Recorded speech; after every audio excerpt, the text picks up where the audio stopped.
সুপ্রিয় শিক্ষার্থী, আসসালামু আলাইকুম। আরিফস একাডেমির পক্ষ থেকে তোমাদেরকে জানাই শুভেচ্ছা। আশা করি তোমরা ভালো আছো এবং সুস্থ আছো। আজকে আমি তোমাদের গণিত বইয়ের পৃষ্ঠা নাম্বার 30 এর 11, 12 এবং 13 এই তিনটে অঙ্কের সমাধান করে দিব। ঠিক আছে, তাহলে চলো শুরু করা যাক। তো প্রথমে আমরা 11 নাম্বারটা দিয়ে শুরু করব। ঠিক আছে, তো দেখো 11 নাম্বার বলছে ফাতিহা, সুলতান ও আফরিন 3 ভাই বোন তাদের বাবার সঙ্গে মেলায় গিয়ে নগরদোলায় চললো, তাই না? তাহলে দেখো ওরা 3 ভাই বোন মেলায় গিয়েছিল বেড়াতে, সেখানে গিয়ে কি নগরদোলায় চড়লো। ঠিক আছে, নগরদোলায় প্রতিবার উঠলে 15 টাকা, ঠিক আছে, 15 টাকা করে দিতে হয়। ঠিক আছে, তাহলে নগরদোলায় প্রতিবার উঠলে 15 টাকা করে দিতে হয়, অর্থাৎ একবার তুমি নগরদোলায় উঠবা 15 টাকা দিতে হবে। ঠিক আছে, তাহলে এখন দেখো বলছে নগরদোলায় ফাতিহা 5 বার, ঠিক আছে, সুলতান 7 বার এবং আফরিন 1 বার উঠলো। ঠিক আছে, তাহলে দেখো ফাতিহা 5 বার, সুলতান 7 বার, আফরিন 1 বার নগরদোলায় উঠলো। বাবা কাউন্টারে 500 টাকা দিলেন, বাবা কাউন্টারে 500 টাকা দিলেন। তিনি কত টাকা, তাহলে এখন প্রশ্ন বলছে দেখো তিনি কত টাকা ফেরত পাবেন। তাহলে তিনি কত টাকা ফেরত পাবেন সেটা আমাদেরকে বের করতে হবে, তাই না? তাহলে দেখো সমাধান সমাধান দেখো, তাহলে আমরা এটা কি করব, প্রথমে আমরা তারা 3 ভাই বোন কতবার নগরদোলায় উঠেছে সেটা বের করব। ঠিক আছে, তারা মোট 3 ভাই মোটে কতবার নগরদোলায় উঠলো সেটা আমরা আগে বের করব, তাই না? তাহলে লিখবো যে 3 ভাই বোন, 3 ভাই বোন মোট নগর দোলায় উঠলো সমান সমান দেখো ফাতিহা 5 বার যোগ মোট মানে যোগ করা, সুলতান 7 বার, তারপর হচ্ছে আফরিন 1 বার। ঠিক আছে, 1 বার। তাহলে কতবার হচ্ছে দেখো 5 আর সাথে 12 আর হাতে রেখে একই একে 13, 5 আর সাথে 12, 12 আর একে 13, তাহলে 13 বার। তাহলে তারা মোটে 13 বার নগরদোলায় উঠেছিল। ঠিক আছে, তাহলে দেখো এখন বলেছে আমাদের প্রতিবার, অর্থাৎ একবার নগরদোলায় উঠলে 15 টাকা দিতে হয়। ঠিক আছে, তাহলে এখানে লিখবো একবার নগর দোলায় উঠলে দিতে হয় সমান সমান 15 টাকা, তাই না? তাহলে তারা মোটে উঠেছিল কতবার, 13 বার। তাহলে 13 বার নগরদোলায় উঠলে দিতে হয় সমান সমান, তাহলে একবারে যেহেতু 15 টাকা, তাহলে 13 বারে আরো বেশি দিতে হবে না? তাহলে বেশি দিলে কি গুণ করতে হবে, তাহলে 15 গুণ 13 টাকা, তাই না? তাহলে দেখো এখন যদি আমরা 13কে 13 দ্বারা যদি গুণ করি, দেখো এখানে করি 15 13, তাহলে 3 5 যা 15, 5 হাতে থাকে 1, 3 একে 3 আর একে 4, ঠিক আছে, 0, 5 একে 5 আর একে 1, তাহলে 5 9 1, তাহলে 195 টাকা। তাহলে তাদের মোট 195 টাকা কি লাগবে 13 বার উঠতে, তাই না? তাহলে এখন দোকানদার ফেরত দেবে কয় টাকা, তাহলে 500 থেকে যদি আমরা এটা বাদ দিয়ে দিই, বিয়োগ করে দিই, তাহলে কি আমাদের উত্তরটা চলে আসবে, তাই না? তাহলে এখন লিখবো যে দোকানদার, অতএব দোকানদার ফেরত দেবে, দোকানদার বা এখানে দেখো কাউন্টারে এত টাকা দিলেন, তাহলে এখানে দোকানদার লিখবো না, ঠিক আছে, এখানে লিখবো তিনি ফেরত পাবেন সমান সমান 500 বিয়োগ 195 টাকা, তাই না? তাহলে দেখো যদি আমরা এখন 500 থেকে 195 বাদ দিই, দেখো 0 থেকে 5 বাদ দিতে হবে, যায় না, তাহলে 10 থেকে 5 বাদ দিলে 5, হাতে থাকে 1, 1 চলে আসলো 9 এর কাছে, 9 হয়ে গেল 10, তাহলে 10 থেকে 10 বাদ দিলে 0, হাতে থাকে 1, তাই না? দেখো 1 চলে আসলো এখানে 1 এর কাছে, তাহলে 1 হয়ে যাবে 2, তাই না? তাহলে 5 থেকে 2 বাদ দিলে 3, 305 টাকা। তাহলে তিনি কত টাকা ফেরত পাবেন, তিনি ফেরত পাবেন 305 টাকা। ঠিক আছে, তাহলে এখানে আমরা লিখবো যে উত্তর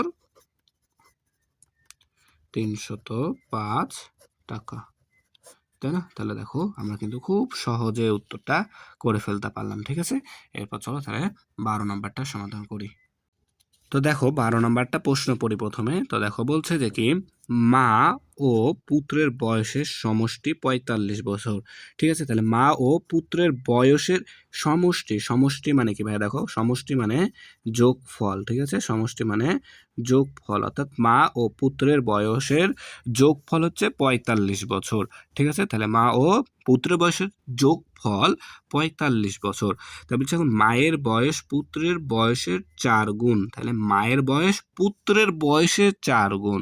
অর্থাৎ যদি পুত্রের বয়স ১ বছর হয় তাহলে মায়ের বয়স ৪ গুণ অর্থাৎ ৪ বছর হবে। ঠিক আছে? তো সেভাবে আমরা করব।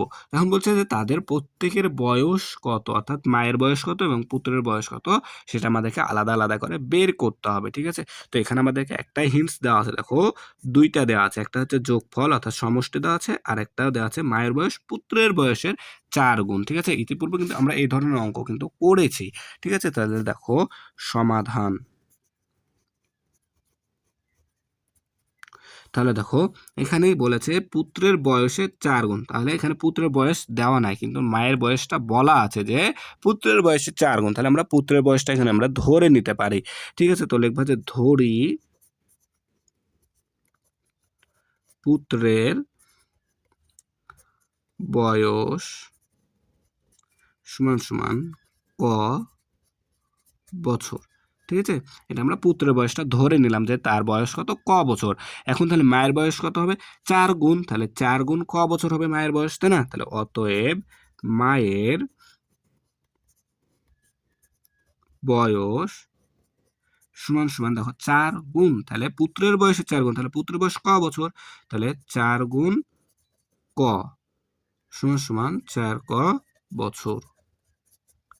তাই না? তাহলে দেখো এখানে আমরা পুত্রের বয়স ও মায়ের বয়স একটা আনুমানিক পেলাম, তাই না? যে পুত্রের বয়স ক বছর ধরে নিলাম আর মায়ের বয়স তাহলে পেলাম আমরা ৪ ক বছর, তাই না? তাহলে এখন আরেকটি হিন্টস আমাদের দেওয়া আছে, দেখো যে মা ও পুত্রের বয়সের সমষ্টি ৪৫ বছর। তাহলে আমরা লিখতে পারি দেখো শর্ত মতে,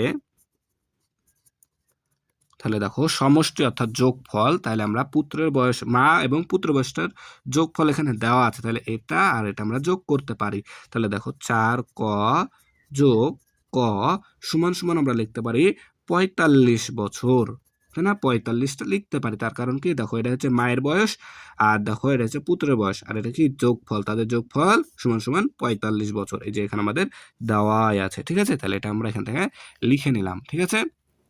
এরপর দেখো তাহলে এখন দেখো যদি আমরা এটাকে এখানে বা লিখতে হবে, তার কারণে এখানে দেখো ভাই একটা সমান চিহ্ন আছে, তাই এখানে বা লিখতে হবে। ঠিক আছে?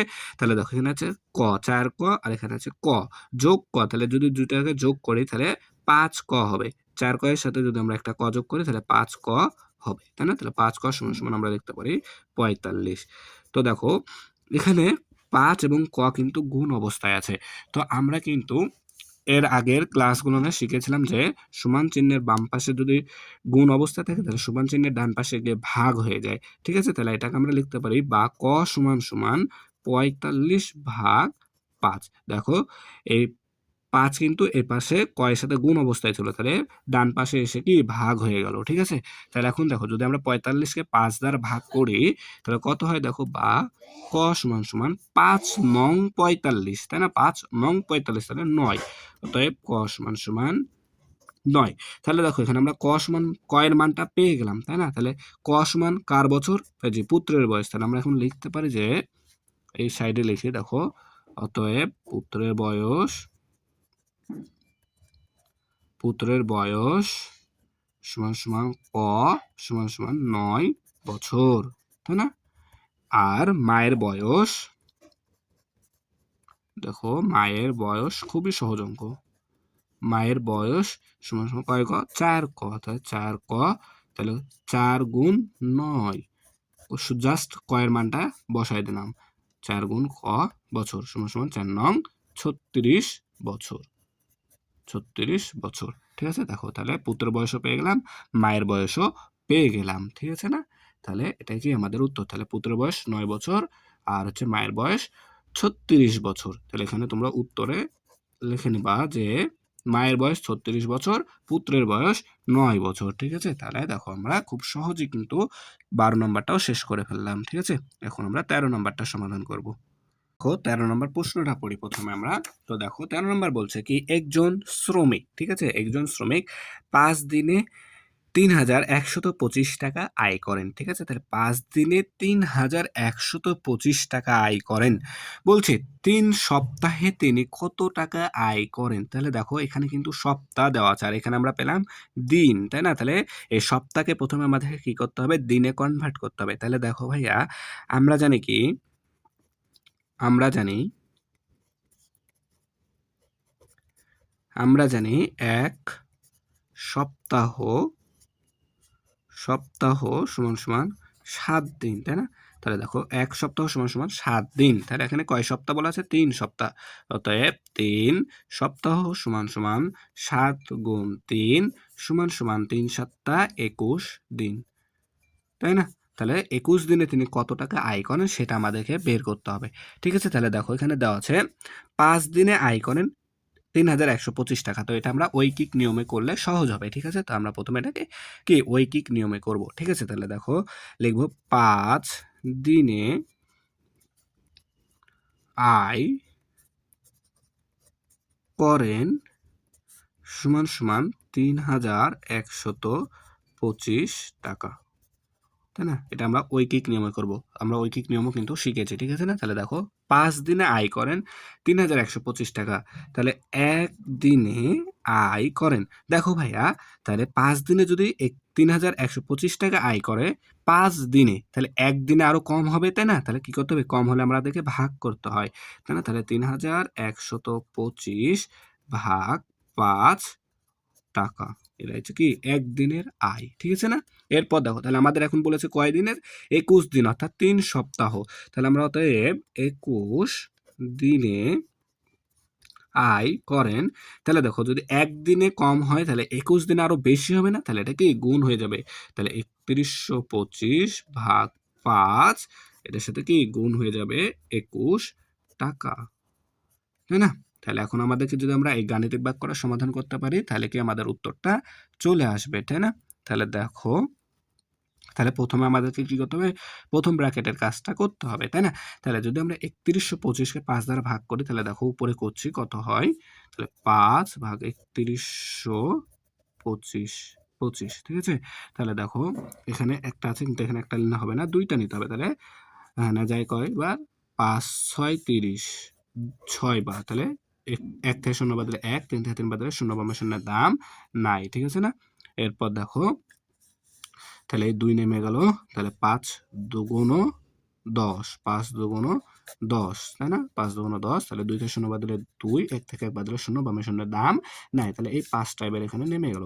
তাহলে ৫ ৫ ২৫, ৫ ৫ ২৫। তাহলে দেখো ৬২৫। তাহলে এটাকে এই এতটুকের কাজ করলে আমরা পাবো কত? ৬২৫। তাহলে ৬২৫ অর্থাৎ একদিনের ইনকাম এটা তার ৬২৫। তাহলে এখানে গুণ আছে, গুণ দিলাম ২১। তাহলে এত টাকা হবে তার ২১ দিনের ইনকাম, তাই না? তাহলে এখন আমরা যদি ৬২৫ কে ২১ দ্বারা গুণ করি তাহলে কি আমাদের উত্তরটা চলে আসবে। তাহলে দেখো যদি আমরা গুণ করি, দেখো তাহলে ৬২৫ গুণন কত? ২১, তাই না? তাহলে ৫ একে ৫, ২ একে ২, ৬ একে ৬, ৫ দুগুণে ১০ এর ০, হাতে থাকে ১, ঠিক আছে? ২ দুগুণে ৪ আর হাতে রাখে ৫, ৬ দুগুণে ১২, ঠিক আছে? তাহলে দেখো ৫ আর শূন্যে ৫, ২ আর শূন্যে ২, ৫ ৬ ১১ ১, হাতে থাকে ১, ২ আর হাতে রাখে ৩ আর ১, তাহলে ১৩,১২৫ টাকা। তাহলে গুণ করলে হবে আমাদের ১৩,১২৫ টাকা। ঠিক আছে? তাহলে এটাই তার কি ২১ দিনের অর্থাৎ ৩ সপ্তাহের আয়। তাহলে এখানে লিখে দেব অতএব ৩ সপ্তাহে